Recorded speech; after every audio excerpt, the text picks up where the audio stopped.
இந்த நாள் இனிதாகட்டும். யாருக்கெல்லாம் கதை பிடிக்கும்? யாருக்கு தான் கதை பிடிக்காதுன்னு சொல்றீங்களா? அப்போ இந்த காணொளி உங்களுக்கு தான். ஒரு கழுதை வயிறு ஃபுல்லா சாப்பிட்டுட்டு டான்ஸ் ஆடிட்டு பாட்டு பாடிட்டு போயிட்டு இருந்துச்சாம். அது போற வழியில புலி ஒன்று பார்த்துட்டு, புலி சாப்பிட்டியா புலி அப்படின்னு கேட்டுச்சான். புலியும் பதிலுக்கு நான் இன்னும் சாப்பிடல அப்படின்னு சொல்லுச்சான்.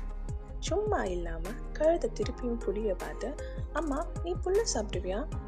அப்படி இல்லைன்னா நீ வேற என்ன சாப்பிடுவ அப்படின்னு கேட்டுச்சான். பதிலுக்கு புலியும், புலி பசிச்சாலும் புல்ல திங்காதுன்னு உனக்கு தெரியாதா?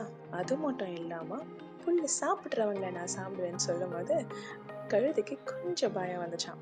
அப்போவும் சும்மா இல்லாம என்ன பண்ணுச்சான், அம்மா புல்லு என்ன கலர்னு தெரியுமா அப்படின்னு கேட்டுச்சான். பதிலுக்கு புலி, நான் புல்ல சாப்பிட்டதில்ல, ஆனா புல்லு என்ன கலர்ல இருக்குன்னு எனக்கு தெரியும், பச்சை கலர் தானே அப்படின்னு சொன்னச்சான். கழுதை ஒரே சிரிப்பு சிரிச்சுதான், புல்லு பச்சை கலர் இல்ல நீல கலர், சாப்பிடுற எனக்கு தெரியாதா அப்படின்னு நிக்கலாம் சொன்னச்சான். புலிக்கோ செம்ம கோவமா. 2 பேரும் இதே மாதிரி வாக்குவாதம் பண்ணிட்டே இருந்தாங்களாம். அப்போதான் அந்த பக்கமா the king of the forest, ராஜா சிங்கராஜா அந்த பக்கம் நடந்து வந்தாராம்.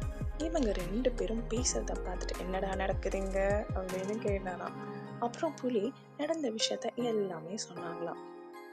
சிங்கராஜா கழுதையும் பார்த்தாரா, புலியும் பார்த்தாரா, புலியும் பார்த்தாரா, கழுதையும் பார்த்தாரா. அப்புறம் புலிய பார்த்து சொன்னாராம், புலி நீ ஒரு வார்த்தைக்கு பேசக்கூடாது சரியா அப்படின்னு சொன்னாராம்.